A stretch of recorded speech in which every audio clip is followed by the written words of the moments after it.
In this video, we will zoom in on the actual mechanism of contraction inside the sarcomere called the sliding filament theory. This involves a four-step process called the power stroke or crossbridge cycle. According to the sliding filament theory, contraction occurs when the thin filaments slide past the thick filaments.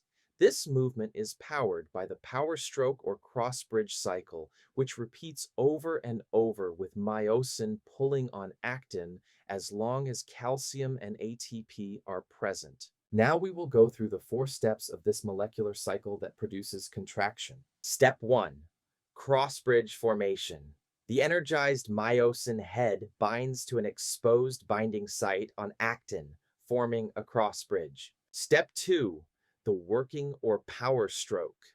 The myosin head pivots toward the center of the sarcomere, pulling the thin filament along with it.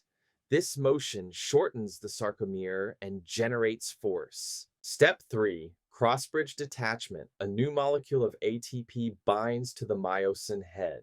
This binding causes the myosin head to release actin, breaking the crossbridge. Step 4. Energizing the myosin head.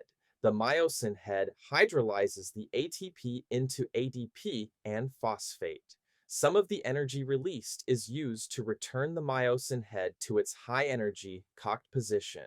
Now it is ready to form another cross-bridge. This cycle repeats many times during a contraction. Each stroke pulls the thin filaments a little further past the thick filaments, shortening the sarcomere and producing muscle tension.